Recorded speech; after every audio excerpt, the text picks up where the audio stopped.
सध्या राज्यामध्ये नगर परिषद निवडणुकीचा रणसंग्राम सुरू आहे आणि आजचा प्रचाराचा शेवटचा दिवस असल्याने अहिल्यानगर जिल्ह्यामध्ये शिवसेना उद्धव बाळासाहेब ठाकरे पक्षाच्या उपनेत्या सुषमा अंधारे यांची जाहीर सभा कोपरगाव येथे पार पडलेली आहे। महाविकास आघाडीच्या उमेदवारांच्या प्रचारार्थ आज ते कोपरगावमध्ये आले होते आणि भाषणादरम्यान त्यांनी प्रकाश शिंदे यांचं नाव ड्रग्स प्रकरणात आल्यामुळे एकनाथ शिंदे यांनी राजीनामा द्यावा असे वक्तव्य केलेलं आहे। नेमकं आज आपल्यासोबत सुषमा अंधारे आहे, आपण त्यांच्याशी चर्चा करणार आहोत। ताई, कसं पाहता या गोष्टींकडे की एक उपमुख्यमंत्र्यांच्या भावाचं नाव या ड्रग्स प्रकरणात येतो? ड्रग्ज विरोधी चळवळ चालवणाऱ्याने जसं बघावं तसंच बघते मी या प्रकरणाकडे। आणि सर्वसामान्यांचं सरकार आहे असं म्हणणाऱ्या लोकांनी सर्वसामान्यांचा विचार करताना जसं बघायचं असतं तसंच बघावं, साधी अपेक्षा आहे माझी।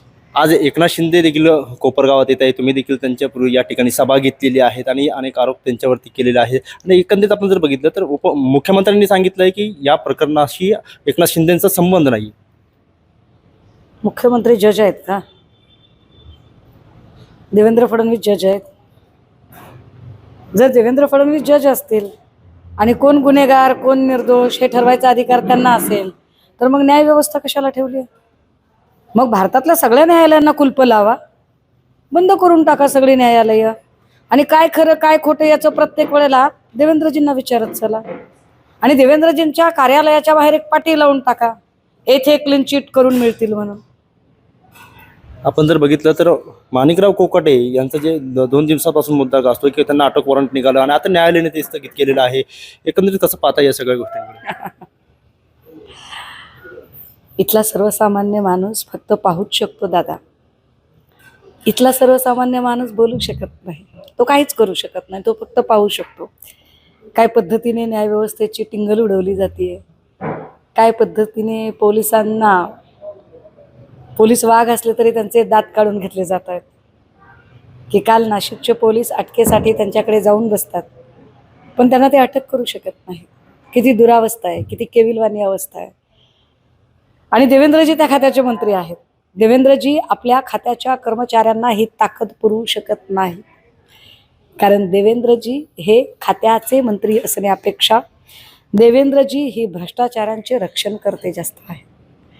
त्यामुळे माणिकराव कोकाटेला अटक होऊ द्यायची नाही, पण त्याच्या अटकेचा ड्रामा असा काही टीव्हीवर चालू द्यायचा की ज्याने राष्ट्रवादी काँग्रेस डॅमेजही होईल आणि शेवटच्या क्षणाला राष्ट्रवादी काँग्रेसच्या डोक्यावर मी तुमच्यावर मेहरबानी केली म्हणत हातही ठेवता येईल, अशा पद्धतीने दुहेरी गेम या सगळ्यांमध्ये देवेंद्र फडणवीसांनी खेळलेला आहे। मागच्या काही काळामध्ये आपण पाहिलं तर धनंजय मुंडे यांचा आता राजीनामा झाला, आता माणिकराव कोकाटेंचा राजीनामा होतो आणि पुन्हा एकदा धनंजय मुंडेंच्या नावाची चर्चा मंत्रिपदासाठी आहे।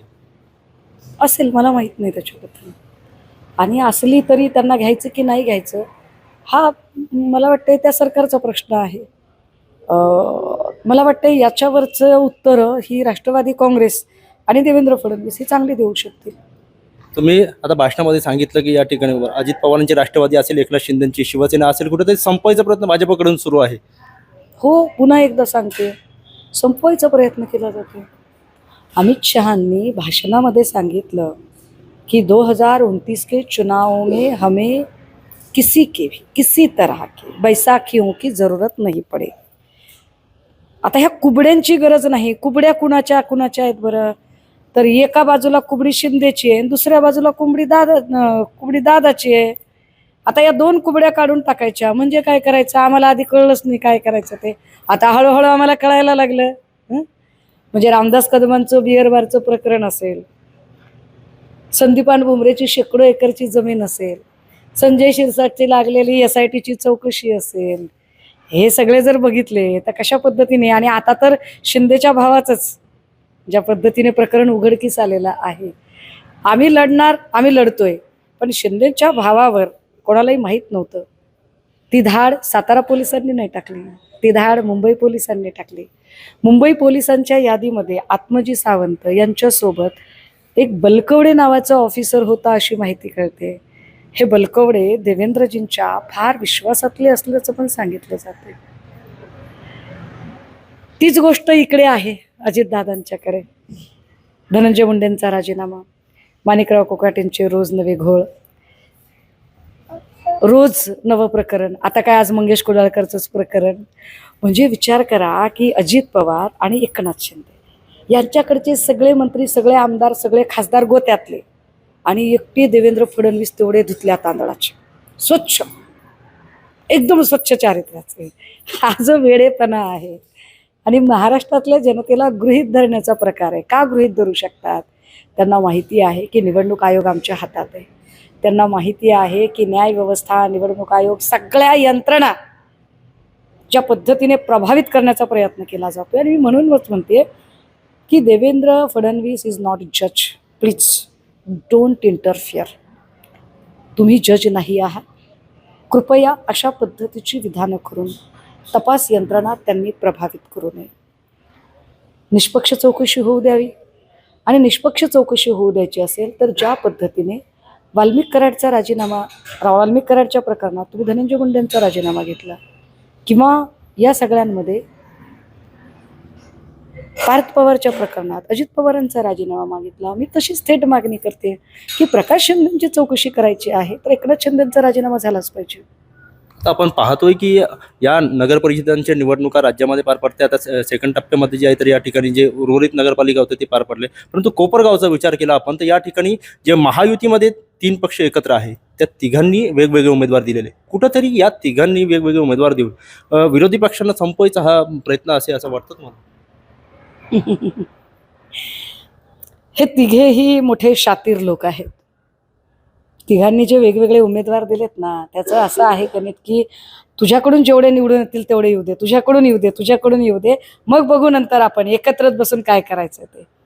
मुळात ह्या तिघांनीही ज्या पद्धतीने लोकशाहीची थट्टा मांडली आहे, नेमकं त्याचंच उत्तर मला वाटतंय उद्या बॅलेट बॉक्समधून लोकांनी दिलं पाहिजे.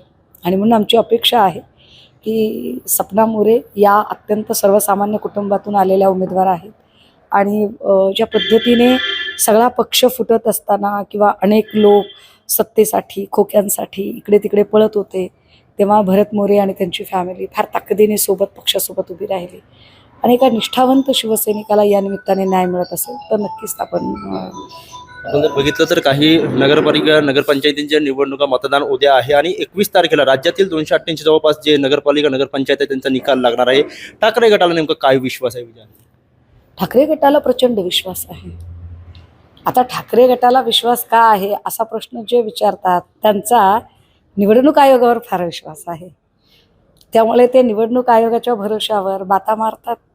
आत्ताही येताना मला आश्चर्य वाटलं, तुम्हाला कमाल वाटेल, मी आत्ता म्हणजे येत होते गाडीतनं आणि सहज काच खाली केली त्या गणपती मंदिरच्या तिथे. खूप साऱ्या बायका थांबल्या होत्या आणि एक माणूस म्हणत होता, बघा बघा 400 देण्यामध्ये, अहो भाऊ तिकडून 500 म्हणून सांगून घेऊन आलात किंवा तुम्ही ना आता 400 कसं म्हणायला लागलात. तो मी म्हटलं अरे काय चाललं हे नेमकं. मग लक्षात आलं की सभेला ज्या बायका घेतल्या जात आहेत त्या बायका, तो म्हणतो की 400 बाई असेल, बायका म्हणतात नाही नाही 500 रुपये दिले पाहिजे. 500 रुपये सभेला देणारे जी ही माणसं आहेत ही कमाल माणसं आहेत. आणि ज्या पद्धतीने पैसा कुठून कुठून येतोय, 22,000 रुपये ज्या आरती हे देतात किंवा सभेला 500 रुपयाने बाई बोलावी लागते यांना, याचा स्पष्ट अर्थ आहे की यांच्या कामाकडे बघून लोक सहज प्रवृत्तीने येऊ शकत नाही. यांच्या कामाकडे बघून लोक नॅचरली स्वयंप्रेरणेने यांना मत देतील याची खात्रीच यांना नाही आहे. म्हणून यांना 20-22 रुपये खर्चावे लागतात. आणि हा पराजय आहे त्यांचा. सीट किती येतील? सीट किती येतील, काय होईल हे आपण परवा दिवशी सांगू. मी काही बागेश्वर बाबाचा भक्त नाही किंवा आज काय तर ते रावसाहेब दानवेने भविष्य सांगत तसा मी काय असा पोपट हातात घेऊन असा कार्ड काढणारा माणूस नाही. त्यामुळे मी असले काही भविष्यवाण्या वगैरे करत नाही. आम्ही प्रामाणिकपणे मेहनत घेते. एक चांगला शेतकरी असतो की नाही, माझी आई कोरडवाहू शेतातलं शेतकरी आहे. एका चांगल्या शेतकऱ्याचं काम असतं शेतीत कसायचं, नांगरणी, खुरपणी, कोळपणी करायची, कसदार बियाणं टाकायचं आणि जोमदार पीक येईल याच्यासाठी प्रचंड श्रद्धेने काम करायचं. आम्ही ते सगळं केलेलं आहे. आता आमच्या पदरात दान किती पडणार आहे ते आम्ही 21 तारखेला सांगू ना. धन्यवाद. नक्कीच ह्या होत्या सुषमा अंधारे. आपण जर बघितलं तर एकनाथ शिंदेच्या भावाचं ड्रग्स प्रकरण असेल किंवा मुख्यमंत्र्यांनी त्यांना जे आहे तर त्याच्यामध्ये त्यांचा कोणत्याही प्रकारचा सहभाग नाही आहे असं जे सांगितलं आहे. त्यामुळे मुख्यमंत्र्यांनी जज व्हावं अशा पद्धतीचं एक विधान या ठिकाणी सुषमा अंधारे यांनी केलेलं आहे. आणि नेमकं या निवडणुकीमध्ये आम्ही जे काही काम आहे, आमचे कष्ट आम्ही केलेले आहे आणि जनता जनार्दन आहे ते पुढचा निकाल जे आहे ते 21 तारखेलाच आम्ही पाहू अशा प्रकारची प्रतिक्रिया दिलेली आहे. कॅमेरा पर्सन विशाल लोंढेसह मोबिन खान, महाराष्ट्र टाइम्स ऑनलाईन, कोपरगाव, अहिल्यानगर.